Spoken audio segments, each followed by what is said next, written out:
data wa twese turagushimiye turaguhimbaje uri mwiza urakiranuka izina ryawe nirishimwe. Urakoze kubana natwe, urakoze kutugira neza, urakoze kuturengera. Kubwira ijambo ryawe tugiye kumva nuhabwe icyubahiro ni mu izina rya Yesu, amen. Turabashimiye bene data muduteze amatwi. Twongeye kandi kugaruka kuri cya kiganiro cyacu inzira cyangwa se urugendo rwo mu butayu. Ubushize twarebye uburyo Imana yavanye Abayisiraheli mu gihugu cya Egiputa ibajyana i Kanani, ibanyuza mu nyanja itukura, inabageza mu butayu, irabagaburira, ibaha amazi yo kunywa n'ibindi byose bari bakeneye. Imyenda yabo ntiyabasaziraho, inkweto zabo ntizasaza, irababungabunga, ibabera byose, ibabera ubuhungiro. Izina ry'Uwiteka Imana nirihimbazwe. Twarimo rero tubabwira yuko natwe turi mu nzira, turi kugenda turava muri Egiputa, turahunga Satani n'abadayimoni n'imikorere yose. Turimo turarwana n'isi na Satani n'umubiri, turi kurwana n'icyaha, turi kurwana na kamere zacu mbi tumva Imana, kuko ijambo rirambwira ngo icyo umwuka akunda, icyo umwuka yanga nicyo kamera akunda, ngo kuko ibyo bihabanye niyo mpamvu bihora mu ntambara. Turi kurwana rero na kamere, turarwana n'icyaha, kandi tuzi neza ko tuzatsinda mu izina rya Yesu. Uru rugendo rero rwo mu butayu rurimo ibintu byinshi bitandukanye, ariko rurimo n'ibitangaza by'Imana. Haleluya. Tuje rero kongera kukubwira ngo mu rugendo rwo mu butayu hari intwaro ugomba kwitwaza. Mu ntwaro nyinshi tuzavugaho, uyu munsi turavuga ku ntwaro ebyiri: intwaro yo kwizera no kumvira Imana. Yesu nashimwe cyane. Turavuga kuri izo ntwaro ebyiri, turaziganiraho. Ni ukuri umugenzi yazibuze aratakara. Turavuga ku magambo rero ari muri icyo gitabo, mu gitabo cyo kubara. Abayisiraheli bageze imbere hafi ya Kanani, bohereza abatasi 12, baragenda baratata. Hanyuma bamara iminsi 40 batata igihugu cy'i Kanani, basanga ni cyiza, basanga kirera imbuto, basanga ni icy'amata n'ubuki, nk'uko Uwiteka Imana yari yarabibabwiye. Imana yacu ntibeshya, ibyo yavuganye nawe ni ukuri, no kubikora izabikora. Hanyuma bagarutse babwira Abayisiraheli rero inkuru ebyiri zitandukanye, nizo turi butindeho cyane. Turaza kurebamo abagabo babiri bari bafite imbaraga zo kwizera. Imana ishimwe cyane. Bari bafitemo imbaraga zo kwizera, bari bafite imbaraga muri bo, bari bafite undi mutima. Imana yaravuze ngo Kalebu na Yosuwa bafite undi mutima, bari bafite umutima wumva Imana, bari bafite umutima wizera Imana, bari bafite umutima wumva icyo Uwiteka Imana ivuze. Hanyuma bari bagendanye n'abandi 10 rero bafite inkuru y'inshamugongo gusa, batabwira abantu iby'inkuru nziza z'igihugu bajyamo, ahubwo bafite ibikuru bipfuye, bababwira inkuru z'inshamugongo. Baraza rero barazibabwira. Reka dusome ijambo ry'Imana riri mu Kubara igice cya 14 umurongo wa mbere. Baraza bababwira inkuru, bababwira uko batase igihugu. Barabwira ati dore n'imbuto twakuye, icyo gihugu ni cyiza, ni cy'amata n'ubuki, ariko gifite abagabo b'abanaki. Gifite abagabo b'abanaki. Abo bagabo ni ukuri twabarebaga tukabona turinzigira iruhande rwabo. Hanyuma rero Abayisiraheli bamaze kumva iyo nkuru, ijambo ry'Imana mu gitabo cyo Kubara igice cya 14 haratubwira ngo iteraniro ryose ritera hejuru rirataka. Umurongo wa mbere, abantu iryo joro bararira. Abayisiraheli bose bitotombera Mose na Aroni. Iteraniro ryose rirababwira riti iyaba twaraguye mu gihugu cya Egiputa, cyangwa iyaba twaraguye muri ubu butayu, Uwiteka tujyanira iki muri icyo gihugu kugira ngo tuhicirwe n'inkota? Abagore bacu n'abana bacu bazabe iminyago. Ikiruta si uko twasubira muri Egiputa. Baravuga bati twishyirireho umugaba dusubire muri Egiputa. Imana idufashe cyane. Umurongo wa 26 aravuga ngo Uwiteka abwira Mose na Aroni ati nzageza he kwihanganira iri teraniro rinyitotombera? Numvise kwitotomba kw'Abayisiraheli banyitotombera. Babwire uti Uwiteka aravuze ati ndahiye guhoraho kwanjye yuko ntazabura kubagirira ibyo mwavugiye mu matwi yanjye. Intumbi zanyu zizagwa muri ubu butayu. Ababazwe mwese, abamaze imyaka 20 n'abayisagije mwese mwanyitotombeye, ni ukuri ntimuzajya mu gihugu narahirije kumanika ukuboko yuko nzaba tuzamo, keretse Kalebu mwene Yefuni na Yosuwa mwene Nuni. 35 njyewe Uwiteka ndabivuze, sinzabura kugenza iryo teraniro ribi ryose riteraniye kundwanya, bazarimbukira mu butayu, nimo bazapfira. Imana itugirire neza cyane. Dusomye rero amagambo akomeye cyane, amwe nayavuzwe n'Abayisiraheli nyir'ubwite bamaze kumva izo nkuru z'inshamugongo, Kalebu na Yosuwa bataragira icyo bababwira, bataravuga, bamaze kubyumva. Abantu 10 nawe urumva icyo bahamije, abantu 10 nawe urumva icyo bahamije. Baravuga ngo ni ukuri muri icyo gihugu harimo Abanaki. Hanyuma Abayisiraheli bose iteraniro ryose ngo ritera hejuru rirarira, riravuga ngo ariko ubundi iyo dupfira muri Egiputa kuki twaje mu gihugu turimo tujya muri iki gihugu?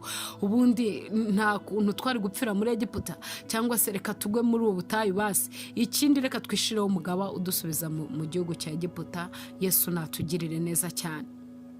Hanyuma rero abandi bagabo babiri, Yosuwa na Kalebu, iyo ukomeje usoma ayo magambo, Yosuwa na Kalebu ngo bumvise iyo nkuru barababara cyane, ngo bahoresha Abayisiraheli aho gati nimutuze nimuceceke, rwose icyo gihugu ni icy'amata n'ubuki, ntago bababeshye, kandi koko hari y'Abanaki ni abanyembaraga.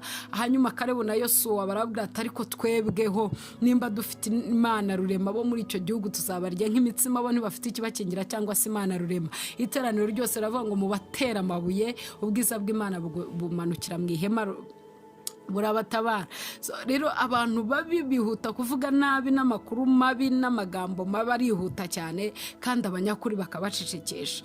Yosuwa na Kalebu batitaye ku mbaraga z'abagabo 10, batitaye ko abantu ari benshi bavuze ibyo bishakiye, bahagarara ku Mana yabo. Nshuti yanjye, bahagarara ku Mana yabo, bahamya icyo Imana ibashakaho, bahamya kwizera kwabo, bagaragaza kumvira Imana kwabo. Umva, niyo baba ari benshi bananiwe kumvira Imana, ujye uyumvira, ujye uyizera. Imana ntireba ubwinshi bw'abantu, ireba icyo ijambo ryayo rivuga. Rata nshuti yanjye, mu izina rya Yesu ni ukuri Imana ijye gushyigikira, Imana ijye itubera amaso. Niyo abahanuzi bose bahuza guhanura ibinyoma, ariko ujye wubaha icyo umwuka w'Imana yakubwiye. Niyo abatasi bose bahuza kuvuga yuko i Kanani hari Abanaki kandi batajyayo, ujye wumva icyo Imana ikubwira, aricyo uvugira imbere y'abantu. Hahirwa bumva icyo Imana ivuga kandi bakanakizera. Yesu nashimwe cyane. Abantu nibarushaho kuba babi cyane, wowe uzajya ukomeza kuba mwiza cyane. Uru ni urugero rukomeye Kalebu na Yosuwa batwigisha. Abantu nibarushaho kuba babi cyane, bagatanga inkuru z'inshamugongo z'igihugu tujyamo, nshuti yanjye, wowe uzarushaho gukomerera mu mwami, wowe uzarushaho kuba intwari. Ni ukuri, abantu nibarushaho gukabya ingeso, wowe uzarushaho kuba intwari. Abantu nibarushaho kwishakira ubundi buyobozi, nibarushaho kwishakira undi muyobozi. Ibintu barabyoroheje, bishakiye undi mugabo basubiza muri Egiputa. Ibintu biroroshye cyane muri iyi minsi, agakiza karoroshye cyane, ariko abantu barushaho kuba babi cyane, ngo nuwagambira mu mutima we arushaho kubaha Imana isi nzima, ngo irushejeho gukabya kugeza igihe Imana yicuza icyatumye irema umuntu. Ariko Nowa we arahagarara, arashikama, arakiranuka. Mu bantu bose batuye mu isi arakiranuka, ngo Imana imwitegereze, aravuga ngo ni umukiranutsi, nzajya kurimbura isi mubwiye. Imutegeka kubaka, imutegeka gukora inkugi. Yesu nadufashe cyane. Rero abantu 10 barushaho kuba babi, ariko harimo abizera Imana barushaho kuba beza. Imana ihabwe icyubahiro. Baravuga ngo ni ukuri kiriya gihugu ni kibi, babiri bakavuga ngo ni ukuri kiriya gihugu kirimo Abanaki, babiri bakavuga ngo ni ukuri nubwo ari barebare ari banini tuzabarya nk'imitsima, bakavuga ngo ni ukuri bazaturimbura, bakavuga ati bo ntibafite, aleluya, bo ntibafite ikibakingira cyangwa se Imana rurema. Ariko twebwe Uwiteka ari mu ruhande rwacu. Nshuti yanjye, muri iyi minsi muravuga Imana gute? Urahamya Imana gute? Urabwira abantu Yesu ute? Uravuga Imana yacu te? Urimo urahamiriza abantu Yesu gute? Cyangwa nawe wishakiye undi mugaba ukorohereza ibibazo? Yemwe iyo umuntu amaze kwishakira undi mugaba atangira kwiyorohereza, atangira gutera umugongo iyo yajyaga, atangira gusubira mu nzira zigana muri Egiputa. Ibintu byagiye, abantu bagiye boroshya ibintu, abantu bagiye bishakira undi mugaba, ariko abantu ntibarushaho kuba babi cyane. Kalebu na Yosuwa barushaho kugira haleluya. Imana iravuga ngo Kalebu na Yosuwa bagize undi mutima, bumva neza icyo navuganye nabo, rata nzabajyana mu gihugu cy'i Kanani. Ikizakugira intwari muri iyi minsi mibi, muri iyi minsi y'ubugoryi igoramye kandi igoye, ubutayu bubi butagira n'ubutuyemo, Pawulo yahise ngo iminsi y'ubugoryi igoramye, nuko uzaba intwari mu gihe abandi byabananiye, nuko uzahamya kwizera mu gihe abandi batarimo bashaka kwizera Imana, nuko uzahagarara ukavuga ko wumva Imana ikurinze mu gihe abandi batarimo bumva ijambo ryayo, nuko uzatura ijambo ry'ukuri kandi mu rukundo, ukabwira abandi iby'ijambo ry'ukuri ritarimo uburyarya ritagoretse, nuko uzahamagara Imana mu gihe gikwiriye n'ikidakwiriye. Ni ukuri Yesu natugirire neza. Abagabo bahagarara mu mwanya wabo w'ukuri, ndetse bashaka no kubatera amabuye. Uzabivuga bitagende neza, uzabivuga bavuge kuri gukabya gukiranuka, uzabivuga bavuge kuri n'umwana mu gakiza, uyu ntarakura yemwe nta nubwo yize neza, rega mwimurenganya ntiyanabyize neza, ariko uzavuge ukuri. Imana ishobora byose ishimwe cyane, haleluya. Abagabo bahagarara mu kuri, baravuga ngo ni ukuri kiriya gihugu tuzakijyamo, tuzabarwanya, tuzabanesha. Umva abagabo binjiranye mu butayu intwaro yo kwizera, umva abagabo binjiranye mu butayu intwaro yo kumva Imana, bakumva ikivuze. Imana yavuganye n'Abayisiraheli, vugana nabo bari mu gihugu cya Egiputa, ikoresha imirimo n'ibitangaza, ibakuzaho ukuboko gukomeye, iravuga barabyumva, irarema barabibona, ibambutsa inyanja itukura. Imana irirahira iravuga ngo abo bantu babonye kugira neza kwanjye, bakabona imirimo n'ibitangaza, bakabona uburyo kimbakijije, bakabona ineza yanjye, bakabona uko mbagaburiye, bakabona uko mbambitse, bakabona uko mbayoboye, bakabona iyi mirimo, ni ukuri bakaba bangamba, bakaba banyigometseho, ntago bazagera mu gihugu cy'i Kanani, ntago bishoboka, ntago bashobora kugera mu gihugu cy'i Kanani. Ariko Kalebu na Yosuwa bagize umutima wundi, bagize umutima ukomeye, bafite kwizera guhamye, haleluya, bafite kumva Imana. Imana yaravuze, yabwiye Aburahamu iravuga ngo izamujyana i Kanani agituremo n'ubwoko bwe. Twarabyumvise iryo jambo, turikomeye. Komera ku ijambo ry'Imana nshuti yanjye, komera ku cyo Imana yavuze, komera ku ijambo ry'ukuri. Wirishakira undi mugabo urivangamo amazi, wirishakira undi ibindi birivangira. Paulo yaravuze ngo mu gihe cy'imperuka hazaba ibihe birushye, abantu bazabikunda, bakunda impiya, birarira, indashima, batukana, batumvira ababyeyi babo, ngo bafite ishusho yo kwera ariko bahakana imbaraga zako. Baravuga neza igihugu bajyamo ariko bagiteye umugongo. Kanani ni igihugu cy'amata n'ubuki, ariko abanaki bariyo ntibatuma tujyayo. Baravuga igihugu bajyamo ariko bagiteye umugongo, ntibashaka kukijyamo. Bararirimba kwera ariko ntibashaka kwezwa, bararirimba gukiranuka ariko ntibashaka gukiranuka, bararirimba kwihana ariko ntibashaka kwihana, barigisha gutunganira Imana ariko ntibashaka kuyitunganira. Baravuga ko mu ijuru hazajya abera ariko bo ntibashaka kujyaho kuko ntibezwa. Baravuga ko mu ijuru, mbese baravuga ibwiza bw'igihugu, baravuga ni igihugu cy'amata n'ubuki, Imana yacu ni yera, abayikora bose bagomba kuba bejejwe, ariko ntibashaka kubikora kubera yuko batinye kurwana n'abanaki, batinye guhangana n'icyaha, batinye guhangana n'ibibazo byo muri isi tunyuramo, batinye, bagize ubwoba, binangiye imitima. Kandi reka bayinangire, bari babuze kwizera Imana ishobora byose, bagize ngo nibo bazabyishoboza, ariko ubwoba bw'abanaki bubasubiza inyuma. Yesu natugirire neza cyane. Abantu rero bafite imbaraga z'umutima rata, bafite undi mutima umeze nk'uwari muri Kristo Yesu, barahagarara bakavuga no mu gihe gikomeye, barahagarara bakavuga no mu gihe kigoye. Nshuti yanjye unteze amatwi, sinzi cyaba cyaraguciye intege, sinzi cyaba cyaragucecekesheje, ariko iki ni igihe cyo guhagarara ukavuga ukuri mu rukundo, ukabwira abantu, ukabingingira Imana kugira ngo nabo bamenye Yesu, umucyo bamurikire kandi bave mu ngeso zabo mbi. ngo bafite ishusho yo kwera ariko bakana imbaraga zako, bazi kuvuga neza igihugu ariko ntibakijyamo, bagiteye umugongo. Biri kambwira ngo ujye ubatera umugongo. Harimo abagabo bomboka nijoro bakenda abagore batagira imitima, harimo abatinganye, abantu bariyorohereje bageza ku rwego bavuga ngo niko tuvuka. Erega niko tuvuka, erega bari abanaki rwose ntitwabasunika, niko twavutse. Ubutinganye turabuvukana, ubusambanyi yewe n'ukuri kamere n'imbibe, niko tuvuka, nta kindi twakora. Abo ngabo rero bameze, abo ngabo Imana yarabaretse ngo imitima yabo bakahebwe, ariko wehoho Mana ishimwe cyane, ujye uhunga ibyo kandi uharanire kubona ubugingo buhoraho.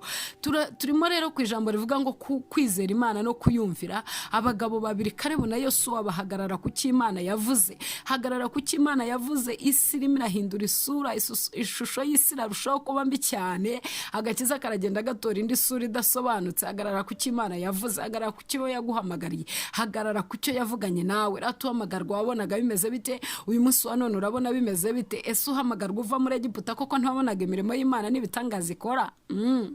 Mana ishimwe. Aka kanya wibagiwe imbaraga zagukuye muri Egiputa, wibagiwe gukiranuka kw'Imana, wibagiwe ineza y'Imana, wishakiye undi mugaba, wishakiye undi muyobozi ukorohereza, wishakiye izindi nyigisho zidahuje no gukiranuka kw'Imana. Ese wigwisha abigisha bajyanye n'irari ryawe? Umeze ute muri iyi minsi ko Uwiteka Imana yakuvanye muri Egiputa muhanye isezerano ry'uko mu Gikanani, kandi ku Gikanani disi bibanza kumaraho Abanaki? Ntabwo uzanjira muri kiriya gihugu nutarimbura Abanaki. Kandi Imana ishimwe binyuze muri Yesu Kristo ko yadusigiye umufasha muri uru rugendo. Ikiganiro cy'ubutaha tuzaba tureba uburyo ki umutima wa kamere uhora mu ntambara, ariko umutima w'Umwuka Wera unesha icyaha. Umutima wa kamere rero nuko uteye, ariko umutima uri mu Mwuka Wera unesha icyaha. Yesu natugirire neza cyane. Wicara uvuga ngo ntago nabasha kurwanya kamere, birakomeye, n'ukuri ni kavukire yanjye, ni karande, niko turemye, niko duteye. Ntago ariko muremye, nta nubwo ari nako muteye. Yemwe niyo byaba biva mu miryango, niyo byaba bituruka ku biseguruza 4 cyangwa 5, Imana yacu ni inyembaraga. Twarakijijwe rero kugira ngo batatubariza mu bisekuruza byacu bya kera. Ijambo ry'Imana riramubwira ngo bakundwa turabana b'Imana, ariko uko tuzasa ntikurerekanwa, gusa Kristo niyerekanwa tuzasa nawe. Twarakijijwe ngo batatubariza aho hakurya iyo ngiyo, turaza duhinduka ibyaremwe bishya, turava mu bwiza tujya mu bundi. Imana ishimwe cyane. Abagabo baravuga ngo umfa abo muri icyo gihugu nta mana bafite, ntago bafite ikibarengera, ariko twebweho Imana iri mu ruhande rwacu. Tuzabarya nk'imitsima ngo bashaka kubatera amabuye, Imana irabarengera, ariko Imana yirahirira avuga ngo abo nibo bazagera i Kanani. Nimba unteze amatwi rero aya masaha, ushobora kureba izo ntwaro ukabona ni nkeya cyane. Niyo mpamvu nkwinginga kugira ngo usenge Imana, uhamagara Imana, wibwira ati nyongerera kwizera, nyongerera kumva Imana, nyongerera kumva ijambo ryawe. Yesu yabwiye abigishwa be, aravuga ngo hari abagabo babiri muri Luka yaramaze kubabwira ati ariko ubundi mumpamagarira icyo mwigisha cyangwa se databuja, mutabasha gukora ibyo nkora, mumpamagarira iki databuja? Mumpamagarira iki ko ndi Imana yanyu? Mumpamagarira iki ko ndi Kristo umwami wanyu? Kandi mudashobora kumva icyo mvuga, mudashobora kumva icyo nkora. Abacira umugani arabwira ati umuntu umwe yubatse inzu ye ku rutare, arayubaka ngo aranacukura cyane, ayishyira hasi, ayiha fondasiyo ikomeye, imvura iragwa, imivu iratemba, biyikubiseho ntiyagira ikiba. Undi nawe arayubaka, izo nzu zimera kimwe pe, iyo uzirebye ubona ari kimwe. Iyo imvura itaragwa ngo imivu itembe, imvura iragwa, imivu iratemba, byikubise kuri iyo nzu, inzu kugwa kwayo kwabaye kunini cyane. Iyo inzu itaragerwaho n'umuvurata, ugira ngo ibintu ni byiza. Iyo mwicaye mwese muri abakristo beza mu rusengero, nta muyaga wanyuzemo, uravuga ati dore abamarayika mo barajya mu ijuru, n'ukuri aba bantu ni beza cyane. Ariko ngo imvura igwe, imivu itembe, ukabona uwavuye yatanesheje kamere, ukabona uwavuye yafite ibyatandukanye, ukabona ibintu bikagenda bizukuka kubera imivu n'imiraba byakoze ku nzu. Hanyuma ngumva ijambo ry'Imana, ameze nk'umuntu wubatse inzu ye ku rutare, naho imivu yatemba, naho Abanaki bamuhagarara imbere, haravuga ngo ndajya mu ijuru. Umuririmbyi waririmbye aravuga ngo have wabwoba we, haleluya, namaramaje kujya mu ijuru. Naho ubwoba bwaza, ubwoba murabizi ko bwirukana Imana mu buzima, urabubwira ngo ceceka, namaramaje kujya mu ijuru. Naho Satani yabamba amahema, Dawidi nawe yavuze ngo naho ingabo zabambira amahema kuntera, no muri iyo ntambara nzakomera umutima. Naho Abanaki baba bari barebare bangana gute, naho ibyago n'amakuba byangana bite, Imana yaravuze ngo idukiza muri byose. Imana ni ishimwe cyane. Umva umuntu ufite kumva Imana no kwizera ijambo ryayo, aravuga ngo naho byagenda gute, naho ingabo zabambira amahema kuntera, n'ukuri sinzagira ubwoba, ndakomeje mu rugendo rwanjye. have wabwoba we kuntanga imbere namaramaje kujya mu ijuru. Haleluya, namaramaje kujya mu ijuru, namaramaje kujya mu ijuru. Have wamunakiwe, have we kuntera ubwoba, namaramaje kwinjira mu gihugu cy'i Kanani kandi abanaki ngomba kubarimbura mu izina rya Yesu. Uwo ni umuntu ufite kwizera, ufite kumvira Imana. Yosuwa na Kalebu baravuga ngo umva, Uwiteka Imana yatwemereye kiriya gihugu tuzakijyamo, tuzabatera tubatsinde tubarimbure. Imana yatwemereye kujya i Kanani. Inshuti yanjye, turagomba kuzamura kwizera kwacu no kumva icyo Imana itubwira. Ni kubwira ngo ntugasambane ujye ubireka, ni kubwira ngo ntukibe ujye ubireka. Ni urugendo ndabizi neza, ariko Uwiteka Imana yatwemereye umufasha udufasha muri byose. Ni kubwira ngo ntukikunde ujye ubireka, ni kubwira ngo jya gufasha ujye ugenda ufashe, ni kubwira ngo senga ujye usenga ubigire ubuzima, kuko ijambo ry'Imana rivuga ngo musengeshe umwuka iteka kandi musenge ubudasiba. Ujye usenga ubigire ubuzima. Haleluya, haleluya, ubigira ubuzima. Ni kubwira ngo soma ijambo ryanjye nzahahurira nawe, ujye ufata umwanya usome ijambo. Ni kubwira ngo nukuri mpigihe ndashaka kuvugana nawe, ujye ureka ibyo wari urimo ufata igihe uvugane nayo. Ni Imana ishobora byose, ujye wumva ijwi ryayo rati cy'Imana ikubwira mu ijambo ujye ugikurikiza. Nukuri abumvira Imana nibo bazahabwa ubugingo buhoraho, naho abatumva Imana bakayisuzugura bakayitata ntibumve ikivuga. Bibiliya iravuga ngo niwumva ijwi ry'Uwiteka Imana umunsi ntiwinangire imitima nk'uko batubanjije bayinangiye bagashirira mu butayu. Hanyuma rero abantu bari mu mwuka wo kumvira Imana rata, abantu bari mu mwuka wo kwizera Imana barahamya no mu gihe kitari cyo guhamya. Barahamya iteraniro ryose ryavugije induru, baravuga Imana mu gihe abandi 10 bayinaniwe. Baravuga abagabo 3 bageze imbere y'umuriro w'itanura. Nebukadinezari aravuga ngo mbese Imana iri bubakize amaboko yanjye ni iyihe? Umva icyo kibazo mwene da. Hanyuma baravuga ngo umva Imana dusenga, haleluya, ibasha kudukiza itanura ry'umuriro. Umva ibasha kudukiza amaboko yawe. Baravuze ninde urubukiza amaboko yanjye? Baravuga ngo ibasha kudukiza amaboko yawe, ariko naho itadukiza ntago turi bugubara igishushanyo cy'izahabu wakoze. Ariko naho itadukiza yemwe ntago twakubara igishushanyo cy'izahabu yakoze, ntago twabikora. Barahamya bari mu gihugu cy'ubunyage, barahamya bari mu butayu, barahamya bibagoye, barahamya bavuga Imana. Umva abagabo bafite umutima wo kumva Imana no kuyizera Imana, barahamya barerura, baravuga ngo ntago twapfukamira icyo gishushanyo cy'izahabu wakoze. Nidushaka tujye no mu muriro Imana dusenga tuzi neza ko ibasha kudukiza. Haleluya, ariko naho itadukiza ntago turi buze kukumvira. Uri mu ruhande rwacu ni umunyembaraga, uri mu ruhande rwacu arakomeye. Ntago twamutatira, ntago twamugambanira. N'Imana turayibuka. Abagabo bibuka Imana, bibuka Imana yakuye bene wa mu gihugu cya Egiputa, bibuka Imana yabagiriye neza, bibuka Imana yabarengeye, bibuka Imana yabatabaye, bibuka Imana yabanye nabo mu gihugu cy'i Kanani, bibuka Imana yabagaburiye, bibuka Imana yabambitse. Barayibuka mwene da. Utibagirwa. Bwira umutima wawe ngibuka iby'Imana yagukoreye ni byinshi. Bamaze kuyibuka baravuga ati uyu mwami ni mwiza, yobora neza, ni umunyarukundo. Ntago twamutatira ngo dupfukamire igishushanyo cy'izahabu wakoze. Bavuga ati Imana yacu dukorera ibasha kudukiza, ariko naho itadukiza. Haleluya, ntago turi bwubara igishushanyo cy'izahabu wakoze. Kwizera Imana no kuyumvira ni ukuri kose. Ijambo ry'Imana riravuga ngo ntimukagire izindi mana mu maso yawe. Bararyibuka iryo tegeko abagabo barabyibuka. Riravuga ngo ntukagire izindi mana mu maso yawe, ntukaziramye, ntukazikubita imbere, kuko ndi Uwiteka Imana ifuha mpora abana gukiranirwa kwa base nkageza ku buzukuruza babo ibihe ibihumbi nkabarira abankunda. Hanyuma rero bibuka iryo tegeko. Ni ukuri kwibuka ni byiza. Bamaze kwibuka itegeko baravuga ngo tugomba kuryumva gusa, ahubwo tugomba no kurishyira mu bikorwa. Ntago Yesu niwe mpamvu yavuze ngo uwo muntu wubatse inzu yo ku rutare numva amagambo yanjye akayumva yarangiza akayitondera akanayumvira. Ariko umuntu wubatse ku musenyi iyo amaze kumva amagambo yanjye yasiga aho ngaho akanayibagirwa ntayashire mu bikorwa. Abagabo bumva itegeko ry'Imana bavuga ngo ntukagire izindi mana mu maso yanjye, ntukazikubita imbere, ntukaziramye. Hanyuma rero Nebukadinezari baramusubiza baravuga ati Imana dukorera ibasha kudukiza, ariko naho itadukiza. Twibutse neza ijambo ry'Imana, twibutse neza itegeko ry'Imana. Ntago dushobora kubarara igishushanyo cy'izahabu wakoze, kuko Imana yacu yaratwihanangirije, kandi n'Imana y'Abaheburayo turayizera. Haleluya, ni Imana twabonye ikiza, ni Imana twabonye ikura no mu rupfu. Si irya mbere yabidutabaye, si irya mbere yabidukuye no mu rupfu, ariko nitanabikora ni Imana yacu iracyari Imana. Yesu nashimwe cyane. isi nirushaho kuba mbi cyane, abantu bose bubarara igishushanyo cya Nebukadinezari. Uzahagarara uvuga Imana yaguhamagaye, uzahagarara uvuga Imana yakurengeye, uzahagarara uvuga Imana yagutabaye mu izina rya Yesu Kristo. Uzahagarara uhamye gukomera kw'Imana. Imana yacu irakomeye, irahambaye. Umva abantu bafite umutima wo kwizera Imana, umva abantu bafite guhamya muri bo. Imana yacu nidufashe cyane. Ariko abandi bo ngo barashaka kwishakira umugaba ubasubiza muri Egiputa, barashaka kwiyorohereza, barashaka kwishakira umugaba. Ni igihugu cy'amata n'ubuki, ariko uko bakivuga siko bashaka kukijyamo.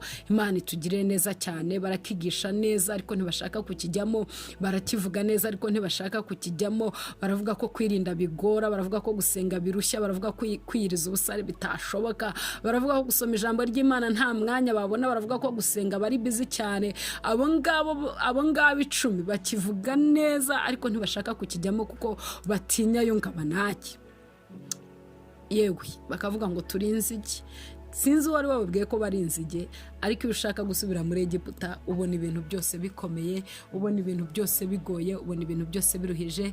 Yesu natugirire neza cyane, Yesu nadufashe. Twari ku ijambo rivuga ngo kumvira Imana no kuyizera ni intwaro, mu ntwaro uzagendana mu rugendo, ni intwaro ebyiri uzagendana muri urugendo rwo mu butayu ruva muri Egiputa rujya mu gihugu cyo mu ijuru. Yesu nadutabare cyane.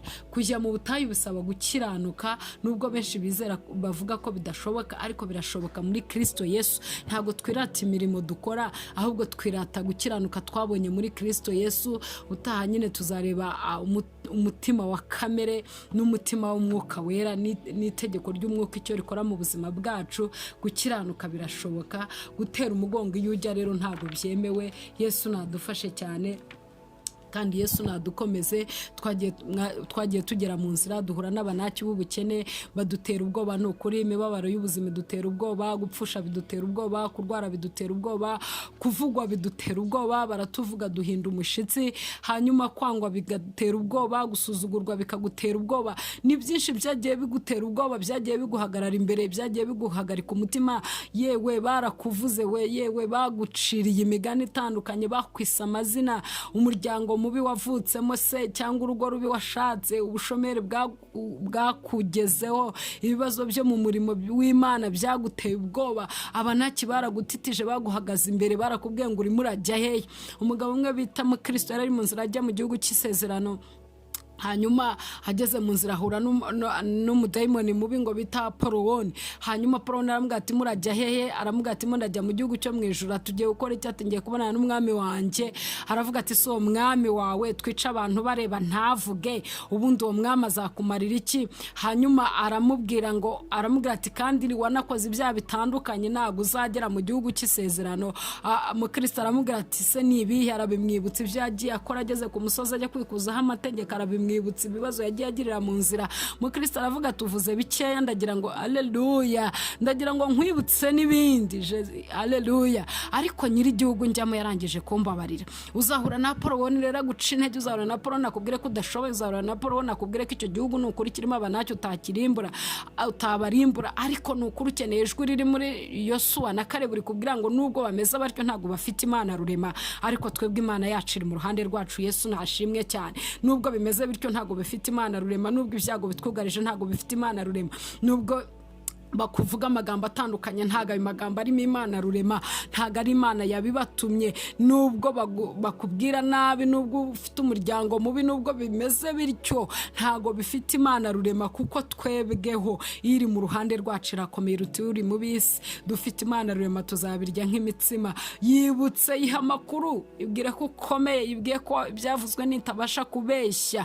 Ihanurire, njya nkunda kubwira abantu ngo mwige kwihanurira, muhanurire ubuzima bwanyu, mubwire ngo nubwo abanaki bari imbere yanjye ariko ndimo ndajya muri Kanani. Haleluya. Nubwo abanaki bari imbere yanjye, nubwo abo bukene, nubwo abo gupfusha, nubwo abo kurwara, nubwo abo kuvugwa, nubwo abo gusuzugurwa, nubwo abo umuryango mubi, nubwo abo gutakaza akazi, nubwo abo ubushomeri, nubwo abari bo bose, nubwo ari abazo mu murimo w'Imana bimpagaze imbere.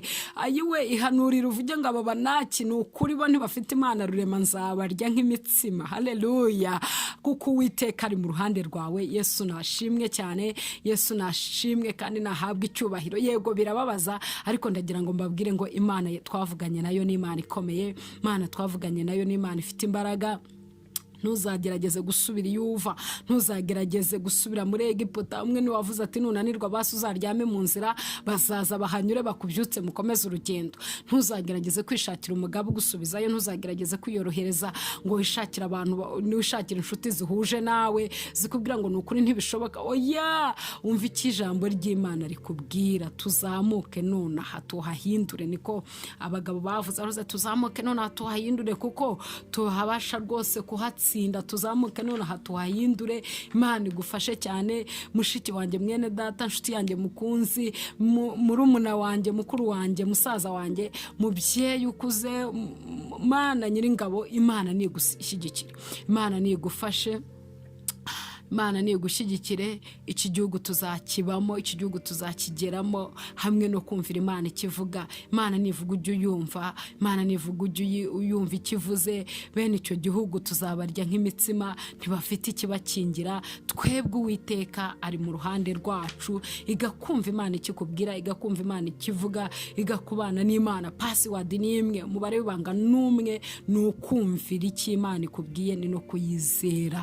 Ntuzagerageze kumva igitandukanye n'Imana ikubwira, ngo abantu bakubwire ngo niho ibihe bigeze, abantu bakubwire ngo dore niko bigomba kumera. Hari ijambo abantu bafite muri Misiri rivuga ngo nubura ubwenge nanjye ndakureka. Ubwenge Imana yashaka kubwira abantu bari barananiwe kumvira amateka n'amategeko y'Imana, yavuga ngo mwanze kumvira amategeko n'amateka y'Imana yanjye, nanjye nzareka n'urubyaro rwanyu.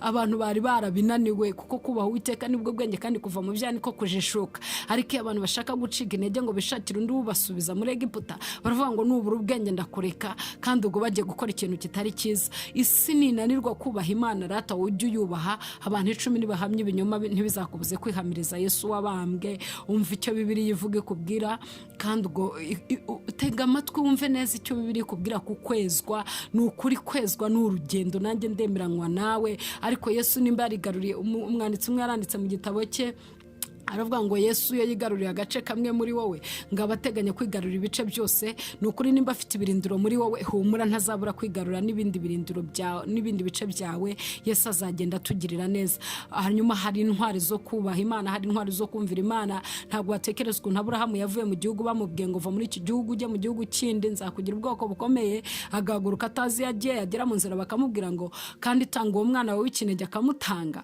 Hanyuma kwizera kwe kwamuhwanirijwe no gukiranuka. Imana ishimwe cyane. Daniel na bagenzi be bagize ibihe byiza i Babuloni kubera kumvira Imana no kuyizera. Pawulo nawe yagize igihe cyiza mu murimo we yakoze kubera kumvira Imana no kuyizera. Intumwa zagiye zigira ibihe byiza nyuma yo gusubira mu ijuru kwa Kristo kubera kuzura Umwuka Wera, hanyuma bakumvira Imana bakanayizera. Urugamba rero rurakomeye, hagurukana intwaro bita kwizera. Pawulo yayindetse aravuga ngo imeze intwaro yo kwizera ni ingabo idukingira imyambi ya Satani turasa buri munsi. Ko tudakirana dukirana n'ibinyabutware n'ibinyabushobozi, ntabwo dukirana n'ibyambaye umubiri. Niyo mpamvu ugomba gutwara iyo ngabo yo kwizera, ukajya uyikinga imyambi yose Satani akurasa. Abanaki bakurasa ukabikinga. Imana tugire neza, kandi Imana idufashe cyane. Twari mu kiganiro cyacu urugendo rwo mu butayu, twarimo tureba ukuntu urugendo rugomba intwaro z'Umwuka Wera, twarimo tureba ukuntu runo rugendo rugomba kugendana kwizera no kumvira Imana. Hari ingaruka zikomeye cyane zo kutizera Imana no kutayumvira. Iza mbere twagiye tuzibona: gutinda mu kibazo. Bari batase iminsi 40, Imana yibagirira imyaka 40. Urupfu rwo mu mwuka mu butayu, abantu bagapfa mu mwuka, ukababona bicaye mu rusengero, ukabona ari abakristo bagenda, ariko barapfuye mu buryo bwo mu mwuka, baraguye mu butayu. Wababarizaho ubuzima bwo mu mwuka ukabubura, wababarizaho imbaraga zo gukiranuka ukazibura, wababarizaho urubuto rw'Umwuka Wera ugasanga ntibarwerana mba, kuko umwuka w'ubuzima Umwuka Wera atari muri bo. Kuko ikintu cyose kitari mu mwuka, murabizi namwe, kirapfa. Iyo Umwuka Wera atayobora ubuzima bwawe, udafite umwuka muri wowe, uba umeze nk'intumbi. Urupfu rwo mu butayu, kugwa burundu ndetse ukanabivamo, ugatera umugongo iyo wajyaga.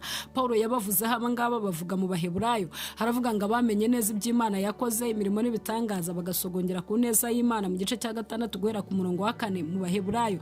Hanyuma bakaza gutera umugongo, bagasubira inyuma, bakibambira umwami wabo, bagahakana umusaraba n'uwo bambweho, bagatuka Umwuka Wera. Abangaba ngo ntibaba bagifite kuba bari gukundi, ntibaba bagifite guhinduka.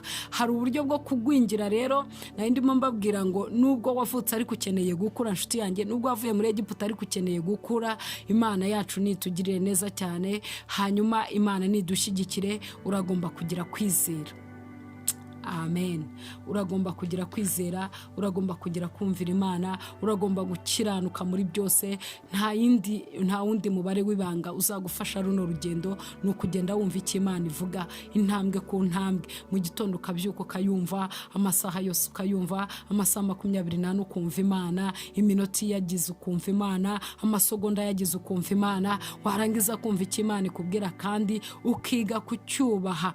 Niyo waba ugeze kurehe ugwingira mwene da, niyo waba ugeze kure hehe waragiye muri bya bindi byose twavuze, manika amaboko uvuge ngo ndakubashye Mana, hanyuma natinya Abanaki nsubira inyuma, ariko ndagarutse ngo ngirire neza, ndagarutse ngo ndengere, ndagarutse ngo ntabare. Namenye neza ko gutinya Abanaki byicisha, namenye neza ko kutumva icyo Imana ivuze ari ukuyihemukira, ari ukuyigomera. Namenye neza yuko nkeneye imbabazi z'Imana, hanyuma Kristo nawe arakugirira neza. Imana iri mu ijuru irakurengera. Uragomba gusenga cyane, uragomba gusoma ijambo ry'Imana cyane, uragomba kumvira Umwuka Wera akakwigisha ibyo utazi muri uru rugendo. Ni ukuri gendana n'Imana, gendana n'Imana, wumva ikivuga. Abanaki bo ntuzabura guhura nabo, kuko i Kanani kujyayo no kubanza kubarimbura, ariko hari Imana ibanye natwe, hari Imana itugiriye neza. Iyi Imana uyigirira icyizere, ibibazo byo ntibizabura, ariko Kristo ari mu ruhande rwacu.